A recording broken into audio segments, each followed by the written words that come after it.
ಇದು ಮನೆ ಮನದ ಬಾನುಲಿ ಆಕಾಶವಾಣಿ ಮಡಿಕೇರಿ.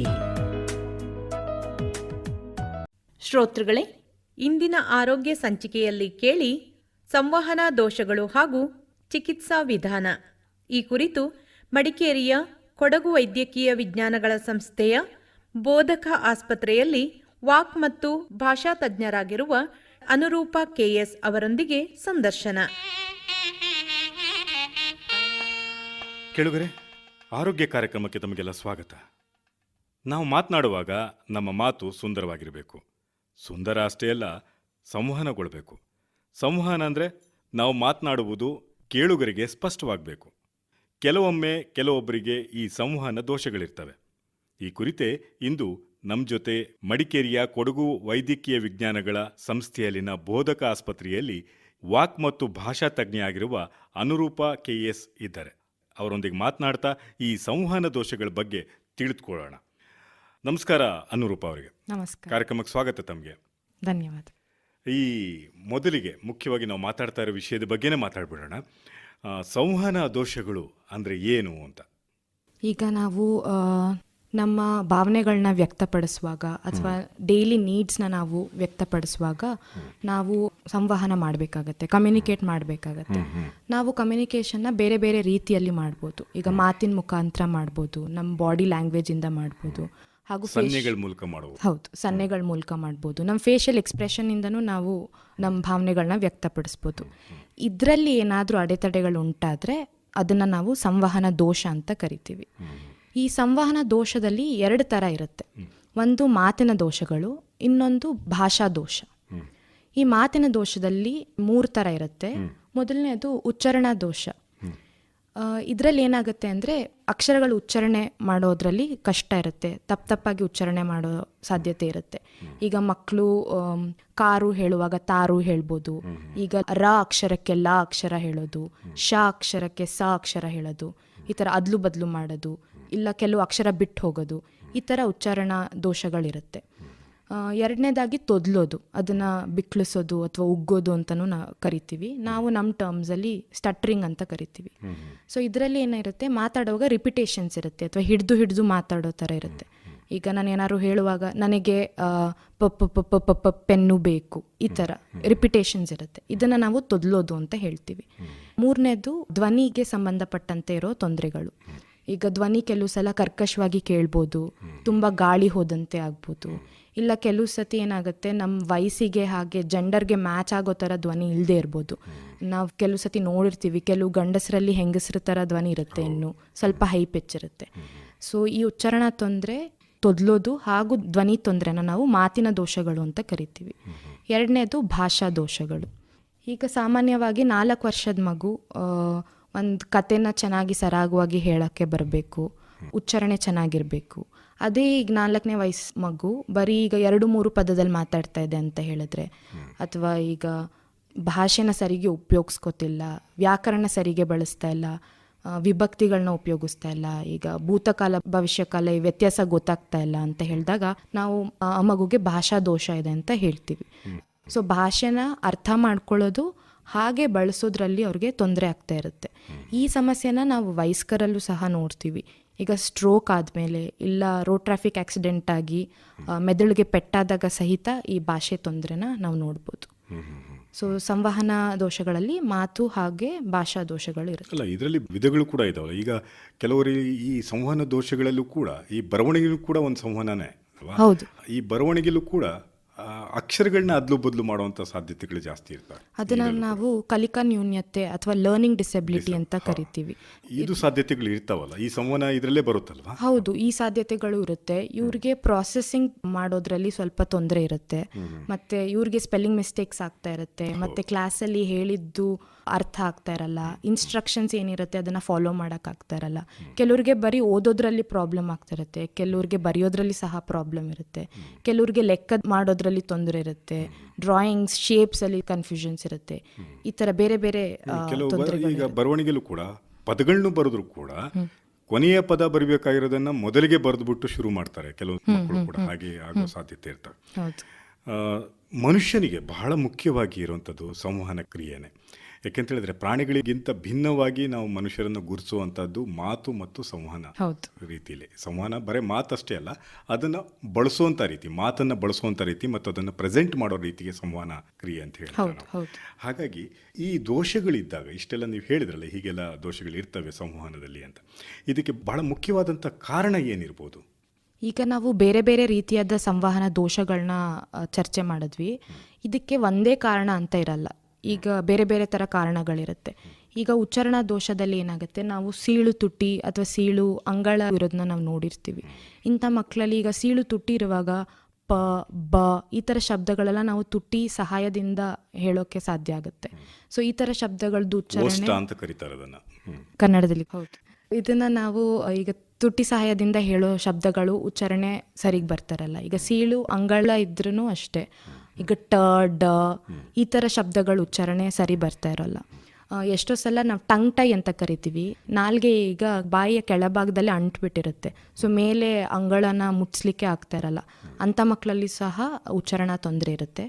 ಜೊತೆಗೆ ಈಗ ಏನಾದರೂ ಕ್ಯಾನ್ಸರ್ ಆಗಿ, ನಾಲ್ಗೆಗೆ ಕ್ಯಾನ್ಸರ್ ಆಗಿ ನಾಲ್ಗೆನ ತೆಗಿಬೇಕಾಗಿ ಬರುತ್ತೆ, ಅಂಥವರಲ್ಲಿ ಸಹ ಮಾತು ಸ್ಪಷ್ಟತೆ ಇರಲ್ಲ.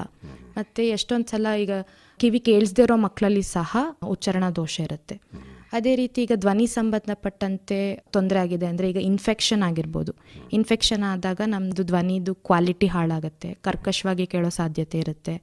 ಅಥವಾ ನಾವು ಕಿರ್ಚೋದು ಮಾಡಿ ಅಗತ್ಯಕ್ಕಿಂತ ಜಾಸ್ತಿ ನಮ್ಮ ಧ್ವನಿನ ಬಳಸುವಾಗ ನಮ್ಮ ಧ್ವನಿ ತಂತುಗಳಿರುತ್ತೆ, ವೋಕಲ್ ಕಾರ್ಡ್ಸ್ ಮೇಲೆ ಗಂಟುಗಳು ಬೆಳೆಯೋ ಸಾಧ್ಯತೆ ಇರುತ್ತೆ. ಅದನ್ನು ನಾವು ನಾಡ್ಯೂಲ್ಸ್, ಪಾಲಿಪ್ಸ್ ಅಂತ ಕರಿತೀವಿ.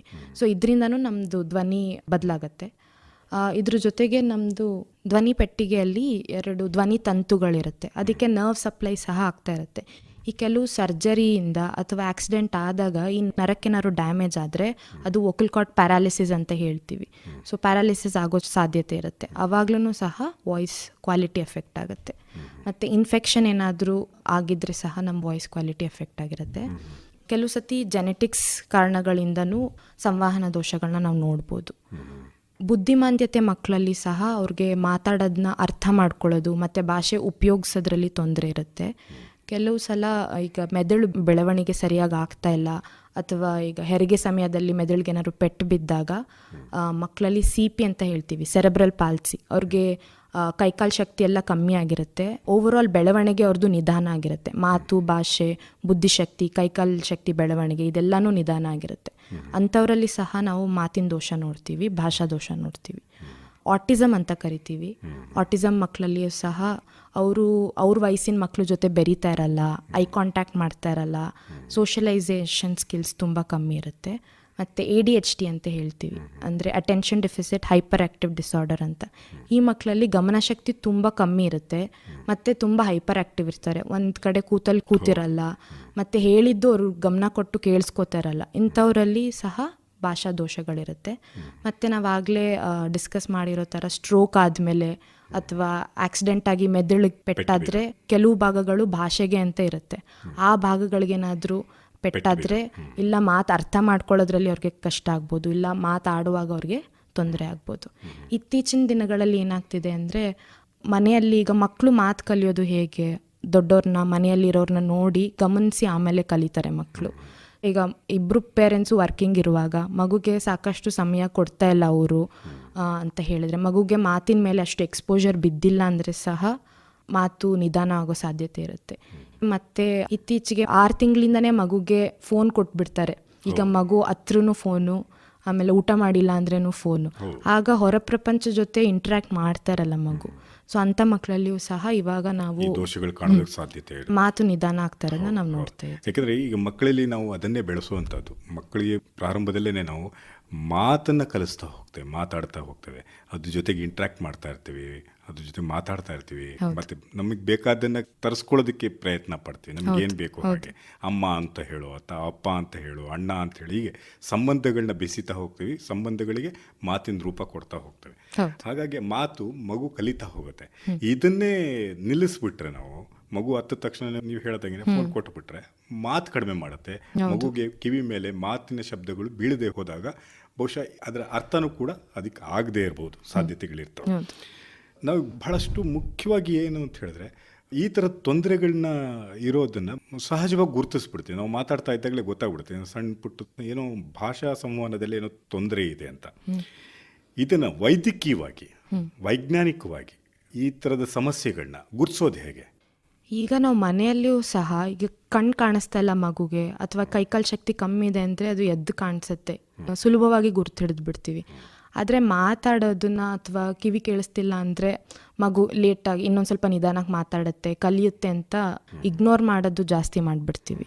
ನಾವು ಅದಕ್ಕೆ ಮಗುದು ಬೆಳವಣಿಗೆನ ನಾವು ಗಮನಿಸ್ಕೊಳ್ತಾ ಇರಬೇಕಾಗತ್ತೆ. ಈಗ ಮಗು 5 ತಿಂಗಳಷ್ಟೊತ್ತಿಗೆಲ್ಲ ಮಗುಗೆ ಕತ್ತು ನಿಂತಿರಬೇಕು, ಮತ್ತು 9 ತಿಂಗಳಷ್ಟೊತ್ತಿಗೆಲ್ಲ ಮಗು ಇಂಡಿಪೆಂಡೆಂಟಾಗಿ ಸಪೋರ್ಟ್ ಇಲ್ಲದೆ ಇರೋ ಥರ ಕೂರ್ಲಿಕ್ಕೆ ಶುರು ಮಾಡಬೇಕು. 1 ವರ್ಷದೊಳಗೆ ನಡೆಯೋಕ್ಕೆ ಶುರು ಮಾಡಬೇಕು. ಅದೇ ರೀತಿ 1 ವರ್ಷದೊಳಗೆ 10 ತಿಂಗಳಲ್ಲೇ ಮಗು ಅಪ್ಪ ಅಮ್ಮ ಅಂತೆಲ್ಲ ಹೇಳೋಕ್ಕೆ ಶುರು ಮಾಡಬೇಕು. ಅದೇ ಥರ ಕೇಳಿಸ್ಕೊಳ್ಳೋದು ಅಷ್ಟೇ. ಈಗ ಆಗ್ತಾನೆ ಹುಟ್ಟಿರೋ ಮಗುಗೆ ನಾವೇನಾದ್ರು ಸ್ವಲ್ಪ ಜೋರು ಶಬ್ದ ಮಾಡಿದ್ರೆ ಮಗು ಬೆಚ್ಚಬೀಳುತ್ತೆ, ಮತ್ತು ನಾವು ಮಾತಾಡ್ಸುವಾಗೆಲ್ಲ ಮಗು ನಗುತ್ತೆ, ವಾಪಸ್ ಅದನ್ನು ಏನಾದ್ರು ಶಬ್ದ ಮಾಡುತ್ತೆ. ಮತ್ತು ಕತ್ತು ನಿಂತ ಮೇಲೆ ಈಗ ನಾವು ಹೆಸರು ಕೂಗಿದ್ರೆ ಅಥವಾ ಇನ್ನೇನಾದ್ರು ಶಬ್ದ ಮಾಡಿದ್ರೆ ಎಲ್ಲಿ ಶಬ್ದ ಬರ್ತಿದೆ ಅಂತ ತಿರುಗಿ ನೋಡೋದು, ಈ ಥರ ಎಲ್ಲ ಮಗು ಬಿಹೇವಿಯರ್ಸ್ ತೋರಿಸ್ತಾ ಇರುತ್ತೆ. ಇದನ್ನೆಲ್ಲ ನಾವು ಗಮನಿಸ್ಕೊಳ್ತಾ ಇರಬೇಕು. ಇದೆಲ್ಲ ಆ ವಯಸ್ಸಿಗೆ ಆಗಬೇಕು. ಈಗ ಮಗುಗೆ 2 ವರ್ಷ ತುಂಬಿದ್ರೂ ಈಗಷ್ಟೇ ಅಪ್ಪ ಅಮ್ಮ ಅಂತ ಹೇಳ್ತಾ ಇದೆ, ಅಥವಾ ಈಗ 2 ವರ್ಷ ಆಗಿದೆ ಇನ್ನೂ ನಡೆಯೋಕ್ಕೆ ಶುರು ಮಾಡ್ತಿಲ್ಲ. ಸೊ ಇದೆಲ್ಲ ಬೆಳವಣಿಗೆಯಲ್ಲಿ ನಿಧಾನ ಆಗಿದೆ ಅಂತ. ಇದನ್ನು ನಾವು ಬೇಗ ಗುರುತಿಸ್ಬೇಕು. ಈಗ ಏನಾಗ್ತೈತೆ ಅಂದರೆ 4 ವರ್ಷ ಆದಮೇಲೆ ಮಗು ಮಾತಾಡ್ತಾ ಇಲ್ಲ ಅಂತ ಅವಾಗ ಡಾಕ್ಟರ್ ಹತ್ರ ಬರ್ತಾರೆ. ಆದರೆ ನಾವು 1 ವರ್ಷ 1.5 ವರ್ಷದಲ್ಲೇ ಇದನ್ನೆಲ್ಲ ಗುರುತಿಸ್ಬಿಡ್ಬೋದು. ಅದಕ್ಕೆ ಮಗುದು ಬೆಳವಣಿಗೆನ ನಾವು ಗಮನಿಸ್ತಾ ಬಂದಾಗ ನಮಗೆ ಗೊತ್ತಾಗುತ್ತೆ. 4 ವರ್ಷ ಅಷ್ಟೊತ್ತಿಗೆಲ್ಲ ಮಗು ಎಲ್ಲ ಪದಗಳ ಉಚ್ಚಾರಣೆ ಬಂದ್ಬಿಡುತ್ತೆ. ಈಗ ರಾಳ ಎಲ್ಲದು ತುಂಬ ಕಷ್ಟದ ಅಕ್ಷರಗಳ ಉಚ್ಚಾರಣೆಗೆ. ಮಗು ಮೊದಲು ಸ್ಟಾರ್ಟಿಂಗಲ್ಲಿ ಸುಲಭವಾಗಿರೋ ಅಕ್ಷರಗಳ ಉಚ್ಚಾರಣೆ ಕಲ್ತ್ಕೊಳ್ಳುತ್ತೆ, ಪ ಬ ಈ ಥರ. 4ನೇ ವಯಸ್ಸಿಗೆಲ್ಲ ರ ಳ ಈ ಅಕ್ಷರ ಉಚ್ಚಾರಣೆ ಬಂದ್ಬಿಡಬೇಕು. ಅದೇ ಈಗ 4 ವರ್ಷ 5 ವರ್ಷ 6 ವರ್ಷ ಮಗುನು ಇವಾಗ ಕಾರು ಹೇಳೋಕ್ಕೆ ಕಾಲು ಹೇಳ್ತಾ ಇದೆ ಅಂತ ಹೇಳಿದ್ರೆ ನಾವು ಅಂಥದ್ದನ್ನ ನೆಗ್ಲೆಕ್ಟ್ ಮಾಡಬಾರ್ದು. ಆಗ ಬೇಗ ಬಂದು ನಾವು ತಜ್ಞರನ್ನ ಭೇಟಿ ಮಾಡಬೇಕಾಗತ್ತೆ. ಈ ಥರ ಸಮಸ್ಯೆಗಳಾದಾಗ ಸಾಮಾನ್ಯವಾಗಿ ಈಗ ಈ ಫೋನೆಟಿಕ್ಸ್ ಬಗ್ಗೆ ಎಲ್ಲ ಗೊತ್ತಿರಬೇಕಾಗತ್ತೆ. ಅವಾಗ ಮಗುನ ನಿಮ್ಮ ಹತ್ರ ಕರ್ಕೊಂಡು ಬಂದಾಗ ಬಹುಶಃ ಅಕ್ಷರ ಉಚ್ಚಾರಣೆಯ ಸ್ಥಳಗಳಿರ್ತವೆ ಬಾಯಲ್ಲಿ, ಅದರದ್ದೇ ಆದಂಥ ಸ್ಥಾನಗಳಿರ್ತವೆ. ಇದನ್ನ ಗುರುತಿಸಿ ನೀವು ಅದನ್ನ ಪ್ರಯೋಗ ಮಾಡ್ತೀರಾ ಮಕ್ಕಳ ಮೇಲೆ? ಇಂಥ ಜಾಗದಲ್ಲಿ ನಾಲಿಗೆ ತಾಕಿಸ್ಬೇಕು, ಇಲ್ಲಿ ನಾಲಿಗೆ ಇಟ್ಟರೆ ಈ ಶಬ್ದಗಳು ಅಥವಾ ಈ ಅಕ್ಷರ ಸ್ಪಷ್ಟವಾಗಿ ಉಚ್ಚಾರಣೆ ಆಗತ್ತೆ ಅಂತೇಳಿ ನೀವು ಅದನ್ನ ಪ್ರಯೋಗ ಮಾಡ್ತೀರಾ ಮಕ್ಕಳ ಮೇಲೆ? ಹೌದು. ಈಗ ಮಗು ಉಚ್ಚಾರಣಾ ದೋಷ ಇದೆ ಅಂತ ಬಂದಾಗ ನಾವೇನು ಮಾಡ್ತೀವಿ, ಮೊದಲು ಯಾವ್ಯಾವ ಅಕ್ಷರದಲ್ಲಿ ಉಚ್ಚಾರಣೆ ಕಷ್ಟ ಇದೆ ಮಗುಗೆ ಅಂತ ನಾವು ಗುರುತಿಸ್ತೀವಿ. ಆಮೇಲೆ ಆ ಅಕ್ಷರಗಳಲ್ಲಿ ತುಂಬ ಸುಲಭವಾಗಿರೋ ಅಕ್ಷರನ ಮೊದಲು ನಾವು ತಗೋತೀವಿ. ನೀವೀಗ ಹೇಳಿದ್ವಿ ನಾಲ್ಗೆ ಎಲ್ಲಿಡಬೇಕು, ಯಾವ ಥರ ಹೇಳಬೇಕು ಅಂತ, ಅದನ್ನು ನಾವು ಪ್ಲೇಸ್ ಆಫ್ ಆರ್ಟಿಕ್ಯುಲೇಷನ್ ಅಂತ ಕರಿತೀವಿ. ಸೊ ನಾವು ಏನು ಮಾಡ್ತೀವಿ ಅಂದರೆ, ಈಗ ಕನ್ನಡಿ ಮುಂದೆ ಕೂರಿಸಿ ಮಗುಗೆ ಈ ನಾಲ್ಗೆ ಇಲ್ಲಿ ಇಟ್ಟರೆ ಈ ಥರ ಶಬ್ದ ಬರುತ್ತೆ, ತುಟಿ ಇಷ್ಟು ಮುಚ್ಚಿದ್ರೆ ಈ ಥರ ಶಬ್ದ ಬರುತ್ತೆ ಅಂತ ನಾವು ಡೆಮಾನ್ಸ್ಟ್ರೇಟ್ ಮಾಡಿ ಮಗುಗೆ ಮೊದಲು ತೋರಿಸ್ಬೇಕು ಯಾವ ಥರ ಹೇಳಬೇಕು ಅಂತ.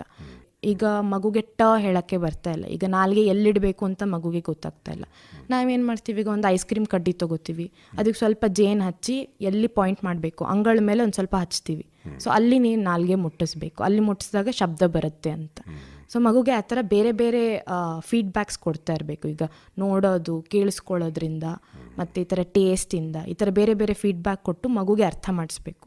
ಮೊದಲು ನಾವೇನು ಮಾಡಬೇಕು ಅಂದರೆ, ಈ ಶಬ್ದ ನಾನು ತಪ್ಪು ಹೇಳ್ತಾ ಇದ್ದೀನಿ ಅಂತ ಮಗುಗೆ ಅರಿವು ಮೂಡಬೇಕು. ನಾನು ಈ ಅಕ್ಷರ ಬದಲು ಈ ಅಕ್ಷರ ಹೇಳ್ತಾ ಇದ್ದೀನಿ, ಈ ಅಕ್ಷರ ಹೇಳಬಾರ್ದು, ಈ ಅಕ್ಷರ ಹೇಳಬೇಕು ಅಂತ ಕೇಳಿಸ್ಕೊಂಡು ಮಗು ವ್ಯತ್ಯಾಸನ ಗುರುತಿಸೋ ಥರ ಮಾಡಬೇಕು.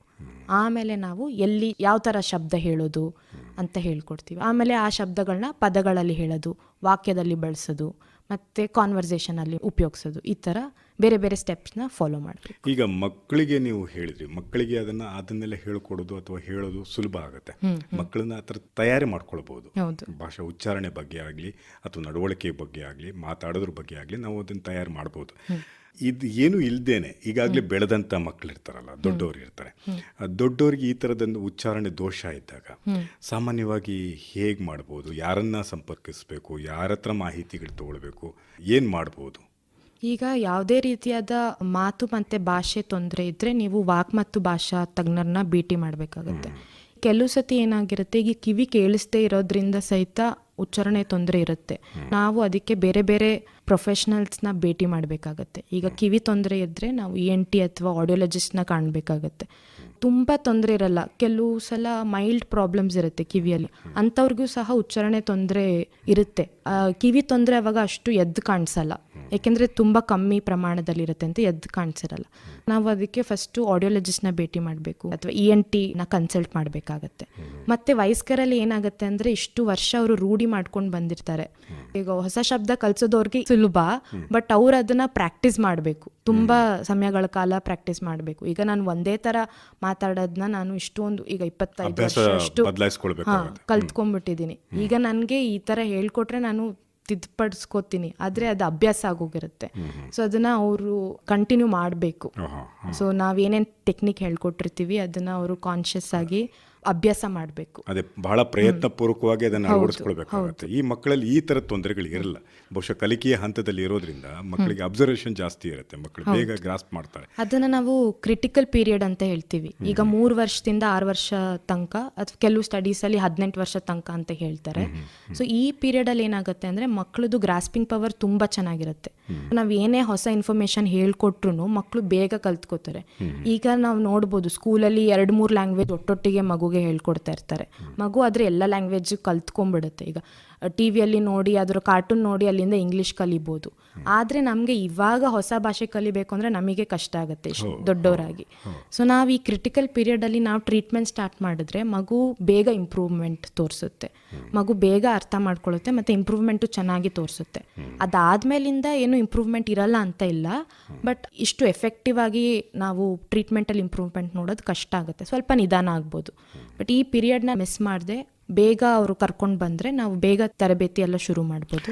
ಅಕಸ್ಮಾತ್ ಈ ಸಂವಹನದ ತೊಂದರೆಗಳನ್ನ ಗುರ್ತಿಸೋದಕ್ಕೆ ತಡ ಆಗಿ ಚಿಕಿತ್ಸೆ ಪ್ರಾರಂಭಿಸೋದಕ್ಕೆ ಶುರು ಮಾಡಿದಾಗ ಏನಾಗ್ಬೋದು? ಈಗ ಉದಾಹರಣೆಗೆ ಉಚ್ಚಾರಣೆ ತೊಂದರೆನೇ ಇದೆ ಮಗುಗೆ, 1-2-3 ಅಕ್ಷರ ಉಚ್ಚಾರಣೆ ಸರಿ ಬರ್ತಾ ಇಲ್ಲ. ಈಗ ಪೇರೆಂಟ್ಸ್ ಅದಕ್ಕೆ ನೆಗ್ಲೆಕ್ಟ್ ಮಾಡಿದ್ದಾರೆ, ಕಲಿತಾಳೆ ಅಂತ ಬಿಟ್ಬಿಟ್ಟಿದ್ದಾರೆ. ಈಗ ಮಗು ಶಾಲೆಗೆ ಹೋಗೋಕ್ಕೆ ಶುರುವಾಗಿದೆ. ಹಾಗೇನು ಮಾಡ್ತಾರೆ, ಬೇರೆ ಮಕ್ಕಳು ರೇಗ್ಸೋದು, ಆಡ್ಕೊಳ್ಳೋದು, ಅಣಗ್ಸೋದು ಈ ಥರ ಶುರು ಆಗ್ಬಿಡುತ್ತೆ. ಹೌದು, ಮಗು ಇಷ್ಟು ದಿನ ಮನೆಯಲ್ಲಿ ಕಂಫರ್ಟ್ ಝೋನಲ್ಲಿ ಇರುತ್ತೆ, ಯಾರು ರೇಗಿಸ್ತಾ ಇರಲ್ಲ, ಏನೂ ಅಣಗಿಸ್ತಾ ಇರಲ್ಲ. ಈಗ ಶಾಲೆಗೆ ಹೋಗೋಕ್ಕೆ ಶುರು ಮಾಡಿದಾಗಿಂದ ಅಥವಾ ಹೊಸ ಫ್ರೆಂಡ್ಸ್ ಮಾಡ್ಕೊಂಡಾಗಿಂದ ಅಲ್ಲಿ ಗೊತ್ತಾಗುತ್ತೆ ಮಗುಗೆ, ನಾನು ಬೇರೆ ಥರ ಮಾತಾಡ್ತಾ ಇದ್ದೀನಿ, ಇದು ಸರಿ ಇಲ್ಲ, ಇವ್ರು ನನ್ನ ರೇಗಿಸ್ತಾ ಇದ್ದಾರೆ ಅಂತ. ಆಗ ಅದು ಮಗು ಬೇರೆಯವ್ರ ಜೊತೆ ಬೆರೆಯೋದು ಕಮ್ಮಿ ಮಾಡ್ಬೋದು, ಇನ್ಫೀರಿಯಾರಿಟಿ ಕಾಂಪ್ಲೆಕ್ಸ್ ಶುರು ಆಗ್ಬೋದು, ಕಾನ್ಫಿಡೆನ್ಸ್ ಕಮ್ಮಿ ಆಗ್ಬೋದು. ಮತ್ತು ಇದನ್ನು ಹೀಗೆ ಬಿಟ್ಟರೆ ಏನಾಗುತ್ತೆ, ಮುಂದೆ ಕಲಿಕಾ ನ್ಯೂನ್ಯತೆನೂ ಆಗ್ಬೋದು. ಈಗ ಮಗು ಯಾವ್ದ್ಯಾವ್ದು ಉಚ್ಚಾರಣೆ ದೋಷ ಇದೆ ಅದೇ ದೋಷಗಳು ಸ್ಪೆಲ್ಲಿಂಗ್ಸಲ್ಲೂ ಕಾಣಿಸ್ಕೋಬೋದು. ಇದರಿಂದ ಲರ್ನಿಂಗ್ ಡಿಸೆಬಿಲಿಟಿ ಆ ಥರ ಆಗ್ಬೋದು. ಮುಂದೆ ಬೆಳೀತಾ ಬೆಳೀತಾ ಈಗ ಉಚ್ಚಾರಣ ದೋಷ ಎಲ್ಲ ನಾವು ತರಬೇತಿ ಕೊಟ್ಟು ಸರಿ ಮಾಡ್ಬೋದು. ಈಗ ಭಾಷೆ ಎಲ್ಲ ತುಂಬ ನಿಧಾನ ಆಗಿದೆ. ಈಗ ಮಗುಗೆ 6 ವರ್ಷ ಆಗಿದೆ, ಇನ್ನು 2ನೇ ವಯಸ್ಸಿನ ಮಗು ಥರ ಮಾತಾಡ್ತಾ ಇದೆ ಅನ್ನುವಾಗ ಮುಂದೆ ಹೋಗ್ತಾ ಹೋಗ್ತಾ ಮಗುಗೆ ಕಷ್ಟ ಆಗುತ್ತೆ. ಮತ್ತು ಕುಟುಂಬದ ಮೇಲೆ ಜಾಸ್ತಿ ಹೊರೆ ಬೀಳುತ್ತೆ, ಇಂಡಿಪೆಂಡೆಂಟ್ ಆಗಿ ಇರೋಕ್ಕಾಗಲ್ಲ, ಮತ್ತು ಆರ್ಥಿಕವಾಗಿಯೂ ಕುಟುಂಬಕ್ಕೆ ಕಷ್ಟ ಆಗ್ತಾ ಹೋಗುತ್ತೆ. ಇದನ್ನೆಲ್ಲ ನಾವು ಮನಸ್ಸಲ್ಲಿ ಇಟ್ಕೊಂಡು ಎಷ್ಟು ಬೇಗ ಸಾಧ್ಯ ಆಗುತ್ತೋ ಅಷ್ಟು ಬೇಗ ನಾವು ಟ್ರೀಟ್ಮೆಂಟ್ ಶುರು ಮಾಡಬೇಕಾಗುತ್ತೆ. ಈಗ ಮಕ್ಕಳಿಗೆ ಸಾಮಾನ್ಯವಾಗಿ ಹೀಗೆ ತೊದಲು ಮಾತಾಡುವಾಗ ತಂದೆ ತಾಯಿ ಅದು ಮುದ್ದು ಮಗು ತೊದಲು ಮಾತಾಡತ್ತೆ, ಭಾಳ ಮುದ್ದಾಗಿದೆ ಅಂತಲೇ ಅನ್ಕೊಂಡ್ಬಿಡ್ತೇವೆ. ಸಮಸ್ಯೆ ಅಂತ ಅನ್ಸೋದೇ ಇಲ್ಲ. ಅದು ಪ್ರಾರಂಭದಲ್ಲಿ ಮುದ್ದಾಗಿ ಮಾತಾಡೋದೇ ತೊಂದರೆ ಇಲ್ಲ. ಅದೇ ಬೆಳವಣಿಗೆ ಆಗ್ತಾ ಇದ್ದಾಗ ಸಾಮಾನ್ಯವಾಗಿ ಇದು ಸಮಸ್ಯೆ ಅಂತಲೇ ಅಂದ್ಕೊಳ್ಬೇಕಾಗತ್ತೆ. ಹಾಗಾಗಿ ತಕ್ಷಣಕ್ಕೆ ತಜ್ಞ ವೈದ್ಯರನ್ನು ಕಾಣುವಂಥದ್ದು, ತಜ್ಞರನ್ನು ಸಂಪರ್ಕಿಸುವಂಥದ್ದು ಬಹಳ ಮುಖ್ಯ ಅಂತ ಅನ್ಸುತ್ತೆ ಡಾಕ್ಟ್ರೆ, ಅಲ್ವಾ? ಹಾಗಾಗಿ ಅದನ್ನು ನಾವು ಗಮನಿಸ್ತಾನೆ ಇರಬೇಕಾಗುತ್ತೆ. ಮಕ್ಕಳ ಬೆಳವಣಿಗೆ, ಊಟ ತಿಂಡಿ ಮಗು ಮಾಡತ್ತೆ ಅಥವಾ ಮಾಡಲಿಲ್ಲ ಅಂದರೆ ಚಿಂತೆಗೀಡಾಕ್ಬಿಡ್ತೇವೆ. ಆದರೆ ಮಾತೂ ಕೂಡ ಮಗು ಸ್ವಲ್ಪ ನಿಧಾನ ಮಾಡ್ತಾ ಇದೆ, ಲೇಟಾಗಿ ತೊಗೊಳ್ತಾ ಇದೆ ಅನ್ನೋದಾದರೆ, ಅಥವಾ ಸಂವಹನಕ್ಕೆ ತೊಡಗಿಸ್ಕೊಳ್ಳೋದೇ ಲೇಟ್ ಮಾಡ್ತಾ ಇದೆ ಅನ್ನೋದಾದರೆ ಸ್ವಲ್ಪ ಎಚ್ಚರ ವಹಿಸೋದು ಉತ್ತಮ ಅಂತ ಕಾಣುತ್ತೆ. ಯಾಕೆಂದರೆ ತಂದೆ ತಾಯಿ ಜವಾಬ್ದಾರಿನೂ ಕೂಡ ಅದಾಗಿರುತ್ತೆ. ಊಟ ಮಾಡಲ್ಲ ಅಂದರೆ ಎಲ್ಲರೂ ಚಿಂತೆಗೀಡಾಗ್ತಾರೆ. ಹಾಗೆ ಮಾತು ಕೂಡ ಆಡ್ತಾ ಇಲ್ಲ, ಮುದ್ದಾಗಿ ಮಾತಾಡ್ತಾ ಇದೆ ಅಂತ ನಾವು ಅಂದ್ಕೊಳ್ಳೋದು ಕೂಡ ಚಿಂತೆಗೀಡಾಗಬೇಕಾಗತ್ತೆ ಅನ್ನೋದು. ಅದಕ್ಕೂ ಅಷ್ಟೇ ಪ್ರಾಮುಖ್ಯತೆ ಕೊಡಬೇಕಾಗತ್ತೆ ಅನ್ನೋದು. ಯಾಕೆಂದರೆ ಮಾತು ಯಾವತ್ತೂ ಕೂಡ ನಮ್ಮ ಮಾನವ ಸಮಾಜದಲ್ಲಿ ಸಂಪರ್ಕಗಳನ್ನ, ಸಂಬಂಧಗಳನ್ನ ಬೆಳೆಸೋದಕ್ಕೆ ಬಹಳ ಪೂರಕವಾಗಿರುವಂಥದ್ದು. ಹಾಗಾಗಿ ಮಾತು ಬಹಳ ಸ್ಪಷ್ಟವಾಗಿರಬೇಕು ಮತ್ತು ಸುಂದರವಾಗಿರಬೇಕು ಅಂತ ನಾನು ಪ್ರಾರಂಭದಲ್ಲಿ ಹೇಳಿದೆ. ಹಾಗೆ ಇದ್ದರೆ ಉತ್ತಮ ಅಂತ ಅನಿಸುತ್ತೆ. ಅಕಸ್ಮಾತ್ ಇವೆಲ್ಲದರ ನಂತರ ಸಮಸ್ಯೆ ಆಯಿತು, ಸಂವಹನ ಕ್ರಿಯೆಯಲ್ಲಿ ಸಮಸ್ಯೆ ಆಯಿತು, ಅಥವಾ ಮಾತಾಡೋದ್ರಲ್ಲಿ ನಮಗೇನೋ ಸಮಸ್ಯೆ ಇದೆ ಅಂತ ಅನಿಸುತ್ತೆ, ಅದಕ್ಕೆ ಚಿಕಿತ್ಸಾ ವಿಧಾನಗಳು ಏನೇನೆಲ್ಲ ಮಾಡ್ತೀರಿ ನೀವು? ಈಗ ಸಂವಹನ ತೊಂದರೆಗಳಲ್ಲಿ ಕೆಲವು ಸಲ ಏನಾಗುತ್ತೆ, ಬರೀ ಮಾತು ಮತ್ತು ಭಾಷೆಗೆ ಸಂಬಂಧಪಟ್ಟಂತೆ ಮಾತ್ರ ತೊಂದರೆ ಇರಲ್ಲ. ಸೆರೆಬ್ರಲ್ ಪಾಲ್ಸಿ ಅಂಥ ಮಕ್ಕಳಲ್ಲಿ ಕೈಕಾಲು ಶಕ್ತಿ ಕೂಡ ಕಮ್ಮಿ ಇರುತ್ತೆ. ಅಂಥ ಮಕ್ಕಳು ಈಗ ಫಿಸಿಯೋಥೆರಪಿಸ್ಟ್ನ ಭೇಟಿ ಮಾಡಬೇಕಾಗತ್ತೆ, ಅವ್ರಿಗೆ ಫಿಸಿಯೋಥೆರಪಿ ಕೂಡ ಅಗತ್ಯ ಇರುತ್ತೆ. ಮತ್ತು ತರಬೇತಿ ಈಗ ಬಹಳ ಫ್ಯಾಕ್ಟರ್ಸ್ ಮೇಲೆ ಡಿಪೆಂಡ್ ಆಗುತ್ತೆ. ಈಗ ಮಗುನ ಎಷ್ಟನೇ ವಯಸ್ಸಲ್ಲಿ ಎಷ್ಟು ಬೇಗ ನಾವು ಕರ್ಕೊಂಡು ಬಂದಿದ್ದೀವಿ, ಈಗ ಮಗು ಕಲಿಯೋಕ್ಕೆ ಎಷ್ಟು ಇಂಟ್ರೆಸ್ಟ್ ತೋರಿಸ್ತಾ ಇದೆ, ಕುಟುಂಬದ ಸಹಾಯ ಎಷ್ಟಿದೆ ನಮಗೆ, ಮತ್ತು ತೊಂದರೆ ಎಷ್ಟಿದೆ, ಈಗ ಕಮ್ಮಿ ಪ್ರಮಾಣದಲ್ಲಿದೆಯಾ, ಸಿವಿಯರ್ ಆಗಿದೆಯಾ, ಇದೆಲ್ಲದ್ರ ಮೇಲೆ ಟ್ರೀಟ್ಮೆಂಟ್ ನಾವೇನು ತೊಗೊಳ್ತೀವಿ ಅದು ಡಿಪೆಂಡ್ ಆಗುತ್ತೆ. ಇವಾಗ ಉಚ್ಚಾರಣೆ ದೋಷದಲ್ಲಿ 1-2 ಅಕ್ಷರ ಉಚ್ಚಾರಣೆ ದೋಷ ಇದ್ದರೆ ನಾವು ಒಂದು 5-6 ಥೆರಪಿ ಸೆಷನ್ಸಲ್ಲಿ ಸರಿ ಮಾಡ್ಬೋದು. ಈಗ ತೊದಲೋದು ಅಷ್ಟೇ, ಕಮ್ಮಿ ಪ್ರಮಾಣದಲ್ಲಿದ್ದರೆ ಏನಾಗುತ್ತೆ, 5-6 ಸೆಷನಲ್ಲಿ ಅಥವಾ 7-8 ಸೆಷನ್ ತೊಗೊಂಡು ಅವ್ರಿಗೆ ಕೆಲವುದು ಟೆಕ್ನಿಕ್ಸ್ ಇರುತ್ತೆ, ಅದನ್ನೆಲ್ಲ ಹೇಳ್ಕೊಟ್ಟು ಮಾತಿನಲ್ಲಿ ಅದನ್ನು ಉಪಯೋಗಿಸೋ ಥರ ನಾವು ಅವ್ರಿಗೆ ಟ್ರೈನ್ ಮಾಡ್ತೀವಿ. ಅವ್ರು ಅದನ್ನು ಅಭ್ಯಾಸ ಮಾಡಬೇಕು. ಈ ತೊದಲೋದೆಲ್ಲ ಮತ್ತೆ ಮರುಕಳಿಸೋ ಸಾಧ್ಯತೆ ಇರುತ್ತೆ. ಯಾವಾಗ ಸರಿಯಾಗಿ ಅಭ್ಯಾಸ ಮಾಡಿಲ್ಲ, ತುಂಬ ಸಮಯದ ಕಾಲ ಸಸ್ಟೇನ್ ಮಾಡಿಲ್ಲ, ಆ ಥರ ಸಮಯದಲ್ಲಿ ಏನಾಗುತ್ತೆ, ಈ ತೊದಲೋದೆಲ್ಲ ಮರುಕಳಿಸೋ ಸಾಧ್ಯತೆ ಇರುತ್ತೆ. ಆಗ ಅವರು ಮತ್ತೆ ಇನ್ನೊಂದ್ಸಲ ಫಾಲೋ ಅಪ್ಗೆ ಬರಬೇಕಾಗತ್ತೆ. ಸೊ ನಾವು ಅದಕ್ಕೆ 3 ತಿಂಗಳು ಅಥವಾ 6 ತಿಂಗಳು ಬಿಟ್ಟು ಮತ್ತೆ ಬನ್ನಿ ಅಂತ ಹೇಳ್ತೀವಿ. ಅದೇ ರೀತಿ ಈಗ ಭಾಷಾ ತೊಂದರೆ, ಬುದ್ಧಿಮಾಂದ್ಯತೆಯಿಂದ ಭಾಷಾ ತೊಂದರೆ ಇದೆ ಅಥವಾ ಆಟಿಸಮ್ ಇದೆ, ಈ ಥರ ತೊಂದರೆ ಇರುವಾಗ ಏನು ಬೇಕಾಗುತ್ತೆ, ಲಾಂಗ್ ಟರ್ಮ್ ಥೆರಪಿ ಬೇಕಾಗುತ್ತೆ.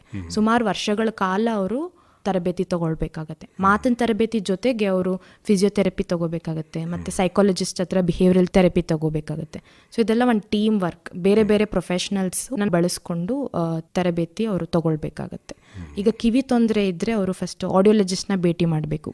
ಮಗುಗೆ ಈಗ ಟೆಂಪ್ರರಿ ಲಾಸ್ ಇದ್ದರೆ ಸರ್ಜರಿಯಿಂದನೋ ಅಥವಾ ಇನ್ಫೆಕ್ಷನ್ ಆಗಿದ್ದರೆ ಮೆಡಿಸಿನ್ಸಿಂದ ಕ್ಯೂರ್ ಮಾಡಿಬಿಡ್ಬೋದು. ಕೆಲವು ಸತಿ ಲಾಸ್ ಪರ್ಮನೆಂಟ್ ಇರುತ್ತೆ. ಅಂಥವ್ರಿಗೆ ಮಕ್ಕಳಲ್ಲಿ ಏನು ಮಾಡಬೇಕು, ಎಷ್ಟು ಲಾಸ್ ಇದೆ ಅಂತ ನಾವು ಗುರುತು ಹಿಡಿದು ಅವ್ರಿಗೆ ಹಿಯರಿಂಗ್ ಏಡ್ನ ನಾವು ಪ್ರಿಸ್ಕ್ರೈಬ್ ಮಾಡ್ತೀವಿ. ಹಿಯರಿಂಗ್ ಏಡ್ ಹಾಕಿದರೆ ಅಷ್ಟೇ ಸಾಲಲ್ಲ, ಮಗು ಇಷ್ಟು ವರ್ಷದ ಕಾಲ ಏನೂ ಕೇಳಿಸ್ಕೊಂಡಿಲ್ಲ. ಸೊ ಕೇಳಿಸ್ಕೊಳ್ಳೋದು ಹೇಗೆ ಅಂತಲೂ ನಾವು ತರಬೇತಿ ಕೊಡಬೇಕಾಗತ್ತೆ. ಕೇಳಿಸ್ಕೊಳ್ಳೋಕ್ಕೂ ಸೆಪ್ರೇಟಾಗಿ ತರಬೇತಿ ಇರುತ್ತೆ, ಅದಕ್ಕೆ ಮಾತಿನ ತರಬೇತಿನೂ ಇರುತ್ತೆ. ಈ ರೀತಿ ಬೇರೆ ಬೇರೆ ಡಿಸಾರ್ಡರ್ಸ್ಗೆ ಬೇರೆ ಬೇರೆ ಥರ ತರಬೇತಿ ಕೊಡಬೇಕಾಗುತ್ತೆ. ಮತ್ತು ತರಬೇತಿ ಎಷ್ಟು ಕಾಲ ಹಿಡಿಯುತ್ತೆ ಅಂತ ಇದ್ರ ಮೇಲೆ ನಿರ್ಧಾರ ಮಾಡಬೇಕಾಗುತ್ತೆ. ಈಗ ಸಾಮಾನ್ಯವಾಗಿ ಈ ಸಣ್ಣ ಪುಟ್ಟ ಸಂವಹನ ಅಂದರೆ ಮಾತಾಡೋಂಥ ತೊಂದರೆಗಳಿದ್ದಾಗ, ಮಗು ನಾವು ಆಗಲೇ ಮಾತಾಡ್ದಾಗೆ ರಕಾರಕ್ಕೆ ಕಕಾರ ಮಾತಾಡೋ ಅಕ್ಷರಗಳನ್ನ ಉಚ್ಚಾರಣೆ ಮಾಡುವಂಥದ್ದು, ಪಕಾರಕ್ಕೆ ಬಕಾರ ಉಚ್ಚಾರಣೆ ಮಾಡುವಂಥ ಈ ಥರದ್ದೆಲ್ಲ ಆದಾಗ ಮನೆಯಲ್ಲೇ ತಂದೆ ತಾಯಿ ಅದ್ರ ಬಗ್ಗೆ ಸ್ವಲ್ಪ ಎಚ್ಚರ ವಹಿಸಿ ತರಬೇತಿ ಕೊಡೋದಕ್ಕೆ ಸಾಧ್ಯ ಆಗುತ್ತಾ, ಅಥವಾ ತಂದೆ ತಾಯಿಗೇನೆ ಆ ತರಬೇತಿ ಬೇಕಾಗತ್ತಾ, ಈಗ ತರಬೇತಿ ಕೊಡಬೇಕಾಗತ್ತೆ? ಕೆಲವು ಸತಿ ಏನಾಗುತ್ತೆ, ಅಮ್ಮಂದಿರೇ ಆ ಥರ ತಪ್ಪು ಮಾತಾಡ್ತಾ ಇರ್ತಾರೆ, ಏನೂ ಸಮಸ್ಯೆ ಇರಲ್ಲ ಮಗುಗೆ. ಈಗ ನಾಲಿಗೆ ಎಲ್ಲಿ ಏನು ತೊಂದರೆ ಇಲ್ಲ, ಸೀಳು ತುಟಿ ಸೀಳು ಅಂಗುಳ ಏನೂ ಇಲ್ಲ. ಈಗ ಕೆಲವು ಸತಿ ತಾಯಿನೇ ತಪ್ಪಕ್ಷರ ಮಾತಾಡ್ತಾ ಇರುವಾಗ ಮಗು ನೋಡಿ ಆ ಥರ ಕಲ್ತ್ಬಿಟ್ಟಿರುತ್ತೆ. ಮತ್ತೆ ಈಗ ಕೆಲವು ಸಲ ತಂದೆ ತಾಯಿ ತುಂಬ ಕಾನ್ಷಿಯಸ್ ಆಗಿಬಿಡ್ತಾರೆ, ಈಗ ಮಗು ತಪ್ಪು ಮಾತಾಡ್ತಾ ಇದೆ, ಸರಿ ಮಾಡಬೇಕು ಅಂತ ಹೇಳಿ ಪ್ರೆಷರ್ ಜಾಸ್ತಿ ಹಾಕೋ ಥರ ಆಗೋಗುತ್ತೆ ಕೆಲವು ಸತಿ. ಅಂಥದ್ದನ್ನ ಅವಾಯ್ಡ್ ಮಾಡಬೇಕು. ಮಗು ಈಗ ತಪ್ಪು ಉಚ್ಚಾರಣೆ ಮಾಡದೆ ತಂದೆ ತಾಯಿನೂ ಕೂಡ ಬಡಿಯುವಂತ ಸಾಧ್ಯತೆಗಳಿದೆ. ಬಡಿಯೋದ್ರಿಂದ ಕಲಿಯತ್ತೆ ಅನ್ನೋಂಥ ತಪ್ಪು ಕಲ್ಪನೆಯೂ ಕೂಡ ಇರುತ್ತೆ. ಆ ಥರ ಮಾಡಬಾರ್ದು. ಆಗ ಮಗು ಏನು ಮಾಡುತ್ತೆ, ಮಗುಗೆ ಗೊತ್ತಾಗುತ್ತೆ ಇಲ್ಲಿ ನಾನು ಏನೋ ಈ ಥರ ತಪ್ಪು ಮಾಡ್ತಾ ಇದ್ದೀನಿ, ಅಪ್ಪ ಅಮ್ಮನಿಗೆ ಇದು ಇಷ್ಟ ಆಗ್ತಾ ಇಲ್ಲ, ಬೈತಾರೆ ಹೊಡಿತಾರೆ ಅನ್ನುವಾಗ ಮಗು ಏನು ಮಾಡುತ್ತೆ, ಅವಾಯ್ಡೆನ್ಸ್ ಬಿಹೇವಿಯರ್ ಸ್ಟಾರ್ಟ್ ಮಾಡುತ್ತೆ. ಅಂದರೆ ಈಗ ಯಾರಾದರೂ ಮನೇಲಿ ಗೆಸ್ಟ್ ಬಂದರೆ ಮನೆ ರೂಮ್ಗಳು ಹೊಟ್ಟೋಗೋದು, ಮಾತಾಡದೇ ಇರೋದು, ಈ ಥರ ಸಮಸ್ಯೆಗಳು ಶುರು ಆಗುತ್ತೆ. ಅದಕ್ಕೆ ಇಂಥದ್ನೆಲ್ಲ ಆದಷ್ಟು ಮನೆಯಲ್ಲೇ ಸರಿಪಡಿಸೋದಕ್ಕಿಂತ ಒಂದ್ಸಲ ತಜ್ಞರನ್ನ ಭೇಟಿ ಮಾಡಿ ಅವರ ಒಪಿನಿಯನ್ನ ತಗೊಂಡು ಆಮೇಲೆ ಮಗುನ ಮನೆಯಲ್ಲಿ ತಿದ್ದಬೇಕು. ಯಾಕೆಂದರೆ ಇದಕ್ಕೆ ನಮಗೆ ಪೇರೆಂಟ್ಸ್ ಸಪೋರ್ಟು ತುಂಬ ಬೇಕಾಗುತ್ತೆ. ನಮ್ಮ ಒಬ್ರ ಕೈಯಿಂದ ಮಾಡಲಿಕ್ಕಾಗಲ್ಲ. ಪೇರೆಂಟ್ಸೂ ನಾವು ಇನ್ವಾಲ್ವ್ ಮಾಡ್ಕೋತೀವಿ, ತಂದೆ ತಾಯಿನೂ ಇದರಲ್ಲಿ ಇನ್ವಾಲ್ವ್ ಆಗಬೇಕು. ಅವ್ರು ನಮ್ಮಲ್ಲಿಗೆ ಬಂದಾಗ ನಾವು ಸೈಂಟಿಫಿಕ್ ವೇಯಲ್ಲಿ ಅವರಿಗೆ ಹೇಳ್ಕೊಡ್ತೀವಿ ಯಾವ ಥರ ಮಗುನ ಮನೆಯಲ್ಲಿ ತಿದ್ದಬೇಕು ಅಂತ. ಅದನ್ನು ಅವ್ರ ಮನೆಯಲ್ಲಿ ಫಾಲೋ ಮಾಡಿದರೆ ಆಯಿತು. ಭಾಳ ಒಳ್ಳೆಯದು. ಆ ಥರ ಮಾಡಿದ್ರೆ ಭಾಳ ಉತ್ತಮ ಕೂಡ. ನಾವೇ ಪ್ರಯೋಗ ಮಾಡ್ಕೊಳ್ಳೋದಕ್ಕಿಂತ ಒಂದು ತಜ್ಞರನ್ನು ಭೇಟಿಯಾಗುವಂಥದ್ದು ಭಾಳ ಸುಲಭದ ಮತ್ತು ಉತ್ತಮ ಕಾರ್ಯ ಕೂಡ ಆಗುತ್ತೆ. ಒಟ್ಟಿನಲ್ಲಿ ಈ ಸಂದರ್ಭದಲ್ಲಿ ಈ ಥರದ್ದೆಲ್ಲ ಸಮಸ್ಯೆಗಳಿದೆ ಅಂತ ಅನಿಸಿದ ಮೇಲೆ ಸಾರ್ವಜನಿಕರ ಪಾತ್ರನೂ ಕೂಡ ಬಹಳ ಮುಖ್ಯವಾಗಿರುತ್ತೆ. ಮಗು ಜೊತೆಗೆ ಅಥವಾ ಈ ತೊದಲು ನುಡಿಯ ದೊಡ್ಡವರ ಜೊತೆಗೂ ನಾವು ಸಂವಹನ ಮಾಡುವಾಗ ಸಾರ್ವಜನಿಕರು ಕೂಡ ಒಂದು ಎಚ್ಚರವಾದಂಥ ಒಂದು ಮಾಹಿತಿ ಬೇಕಾಗುತ್ತೆ. ಯಾಕೆಂದರೆ ಮಗುವಿನ ಮನಸ್ಸಿನ ಮೇಲೆ ಅಥವಾ ದೊಡ್ಡವರ ಮನಸ್ಸಿನ ಮೇಲೆ ಪರಿಣಾಮ ಬೀರುವಂಥ ನಾವು ಬಿಹೇವ್ ಮಾಡೋದು ಅಥವಾ ವರ್ತನೆ ಮಾಡೋದ್ರಿಂದ ಅದರ ಇರೋವಂಥ ಈಗ ಸಮಸ್ಯೆನೇ ಅದು 2ರಷ್ಟು ಅಥವಾ 3ರಷ್ಟು ಆಗುವಂಥ ಸಾಧ್ಯತೆಗಳೇ ಜಾಸ್ತಿ ಇರುತ್ತೆ. ಈ ಸಂದರ್ಭದಲ್ಲಿ ನಿಮ್ಮ ಅಭಿಪ್ರಾಯ ಹೇಗಿರುತ್ತೆ? ಸಾರ್ವಜನಿಕರ ಜವಾಬ್ದಾರಿಗಳು, ಕರ್ತವ್ಯಗಳು ಹೇಗಿರ್ತವೆ? ಈಗ ಸಾಮಾನ್ಯವಾಗಿ ಯಾರಿಗಾದ್ರೂ ಈ ಥರ ಮಾತಲ್ಲಿ ಕೊರತೆ ಇರುವಾಗ ಇಲ್ಲ ಉಚ್ಚಾರಣೆ ತೊಂದರೆ ಇರುವಾಗ ನಾವು ಅಣಗ್ಸೋದು ಇಲ್ಲ ಈಗ ತೊದಲುತ್ತಾ ಇರ್ತಾರೆ, ಅವ್ರಿಗೆ ವಾಕ್ಯನ ಕಂಪ್ಲೀಟ್ ಮಾಡೋಕ್ಕೆ ಬಿಡಲ್ಲ, ನಾವೇ ಹೇಳ್ಬಿಡೋದು, ಈ ಥರ ಮಾಡಿಬಿಡ್ತೀವಿ. ಆಗ ಅವರಿಗೆ ಮುಂದಿನ ಸಲ ನಮ್ಮೊಟ್ಟಿಗೆ ಮಾತಾಡೋಕ್ಕೆ ಧೈರ್ಯ ಬರಲ್ಲ. ಆ ಥರ ಎನ್ವೈರ್ನಮೆಂಟ್ನ ನಾವು ಸೃಷ್ಟಿ ಮಾಡಬಾರ್ದು. ಅದಕ್ಕೆ ನಾವು ಇವ್ರನ್ನ ಅಂಗವಿಕಲರು ಅಂತ ಕರೆಯಲ್ಲ, ವಿಕಲಚೇತನರು ಅಂತ ಹೇಳ್ತೀವಿ. ಏಕೆಂದರೆ ಇವರಿಗೆ ಮಾತಿಂದು ಅಥವಾ ಭಾಷೆ ಕೊರತೆ ಇರ್ಬೋದು, ಆದರೆ ಅವ್ರಿಗೆ ಅವ್ರದ್ದೇ ಆದಂಥ ಕೆಲವು ಸ್ಟ್ರೆಂತ್ಸ್ ಇರುತ್ತೆ. ಈಗ ಕಲಿಕಾ ನ್ಯೂನತೆ ಇರೋ ಮಗು ಶಾಲೆಯಲ್ಲಿ ಪರ್ಫಾರ್ಮೆನ್ಸ್ ಅಷ್ಟು ಚೆನ್ನಾಗಿ ಇಲ್ಲದೆ ಇರ್ಬೋದು, ಓದೋ ಬರೆಯೋ ವಿಷಯದಲ್ಲಿ ಅಷ್ಟು ಚುರುಕಿಲ್ಲದೆ ಇರ್ಬೋದು, ಆದರೆ ಕ್ರಿಕೆಟ್ ಚೆನ್ನಾಗಿ ಆಡ್ತಾ ಇರ್ಬೋದು, ಒಳ್ಳೆ ಸಿಂಗರ್ ಆಗಿರ್ಬೋದು, ಒಳ್ಳೆ ಪೇಂಟಿಂಗ್ ಮಾಡಿರ್ಬೋದು. ಸೊ ಈ ಥರದನ್ನ ನಾವು ಏನು ಮಾಡಬೇಕು, ಈ ಸ್ಟ್ರೆಂತ್ಸ್ನ ನಾವು ಹೈಲೈಟ್ ಮಾಡ್ಕೋಬೇಕು, ಅಂಥದನ್ನ ನಾವು ಗುರುತಿಸ್ಬೇಕು. ಬರೀ ಕೊರತೆಗಳನ್ನೇ ನಾವು ಪಾಯಿಂಟ್ ಮಾಡಿ ಈ ಮನುಷ್ಯನಲ್ಲಿ ಈ ತೊಂದರೆ ಇದೆ, ಇದು ಮಾಡೋಕ್ಕಾಗಲ್ಲ, ಈ ಥರ ಮಾಡೋಕ್ಕಾಗಲ್ಲ ಅಂತ ನಾವು ಅಂದ್ಕೊಳ್ಬಾರ್ದು. ಸೊ ನಾವು ಅವರಲ್ಲಿ ಏನೇನು ಸ್ಟ್ರೆಂತ್ಸ್ ಇದೆ ಅದನ್ನ ಗುರುತು ಹಿಡಿದು ಅವ್ರಿಗೆ ನಾವು ಪ್ರೋತ್ಸಾಹ ಕೊಡಬೇಕು ಮತ್ತು ಆಪರ್ಚುನಿಟೀಸ್ ಕೊಡಬೇಕು. ನಾವು ಈ ರೀತಿ ಮಾಡಿದಾಗ ಏನಾಗುತ್ತೆ, ಅವರಿಗೆ ಮಾತಾಡೋಕ್ಕಾಗದೇ ಇರೋದು ಅಥವಾ ಕಿವಿ ಕೇಳಿಸ್ಕೊಳ್ದೇ ಇರೋಕ್ಕಾಗದೇ ಇರೋದೇ ಅವ್ರಿಗೆ ಒಂದು ತಡೆಗೋಡೆ ಆಗಬಾರ್ದು ಸಮಾಜದಲ್ಲಿ ಬೆರೆಯೋಕ್ಕೆ. ಆ ರೀತಿ ಎನ್ವೈರ್ನಮೆಂಟ್ನ ನಾವು ಸೃಷ್ಟಿ ಮಾಡಿಕೊಡ್ಬೇಕಾಗುತ್ತೆ. ಬಹಳ ಸಂತೋಷ ಅನುರೂಪ ಅವರೇ, ಸಾಕಷ್ಟು ಮಾಹಿತಿಗಳನ್ನ ಕೊಟ್ಟಿದ್ದೀರಿ. ಯಾಕೆಂತೇಳಿದ್ರೆ ಈ ಸಂವಹನ ದೋಷ ಅನ್ನುವಂಥದ್ದು ಬಹಳ ಪ್ರಮುಖವಾದಂಥ ದೋಷ ಅಲ್ಲ ಅಂತಲೇ ನಾವು ತಿಳ್ಕೊಂಡ್ಬಿಟ್ಟಿರ್ತೇವೆ. ಅವನಿಗೆ ಮಾತು ಬರಲ್ಲ ಅಷ್ಟೇ, ಹೌದು, ಮಾತಾಡೋದು ಸರಿಯಾಗಿ ಮಾತಾಡಲ್ಲ ಅಷ್ಟೇ, ಮಾತು ಬರದೇ ಇರೋದಷ್ಟೇ ಅಲ್ಲ, ಮಾತು ಸರಿಯಾಗಿ ಆಡೋದಿಲ್ಲ ಅಷ್ಟೇ. ನಾವು ಅದನ್ನು ಡಿಸೈಡ್ ಮಾಡಿಬಿಡ್ತೀವಿ ಈತ ಹೀಗೆ ಅಂತೇಳಿ. ಅದಕ್ಕಿಂತ ಬಹಳ ಮುಖ್ಯವಾಗಿರುವಂಥದ್ದು ಅವ್ರ ಜೊತೆಗೆ ಮಾತನ್ನು ನಮ್ಮ ಹಾಗೆ ಕಲಿಸಬೇಕು ಅನ್ನೋಂಥ ಒಂದು ಜವಾಬ್ದಾರಿಯನ್ನು ಕೂಡ ಇಟ್ಕೊಳ್ಬೇಕಾಗತ್ತೆ.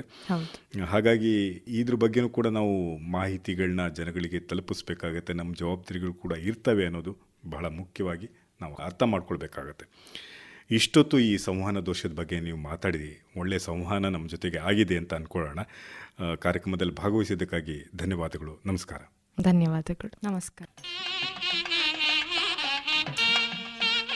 ಶ್ರೋತೃಗಳೇ, ಇದುವರೆಗೆ ಸಂವಹನ ದೋಷಗಳು ಹಾಗೂ ಚಿಕಿತ್ಸಾ ವಿಧಾನ ಈ ಕುರಿತಂತೆ ಮಡಿಕೇರಿಯ ಕೊಡಗು ವೈದ್ಯಕೀಯ ವಿಜ್ಞಾನಗಳ ಸಂಸ್ಥೆಯ ಬೋಧಕ ಆಸ್ಪತ್ರೆಯಲ್ಲಿ ವಾಕ್ ಮತ್ತು ಭಾಷಾ ತಜ್ಞರಾಗಿರುವ ಅನುರೂಪ ಕೆಎಸ್ ಅವರೊಂದಿಗೆ ನಡೆಸಿದ ಸಂದರ್ಶನವನ್ನು ಕೇಳಿದಿರಿ.